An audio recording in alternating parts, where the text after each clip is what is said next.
இந்த வாரம் திடீர் கோபம் உண்டானாலும் சமாளித்து விடுவீர்கள். எடுத்த காரியம் உடனே முடியவில்லையே என்ற டென்ஷன் இருக்கும். எதிர்பாராத வீண் செலவு ஏற்படலாம். வீண் பழி வர வாய்ப்பு உள்ளதால் எதிலும் கவனம் தேவை.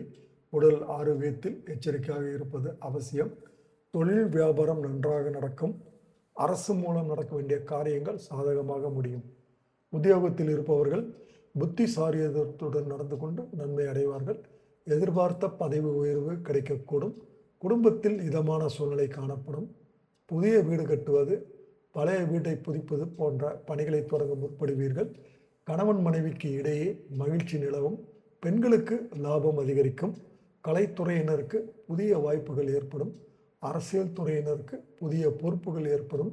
மாணவர்களுக்கு கல்வியில் திறமை அதிகரிக்கும். உங்களது செயல்களுக்கு பாராட்டு கிடைக்கும். மனதில் தைரியம் கூடும். பரிகாரம்: நவகிரக குரு பகவான் வழிபாடு.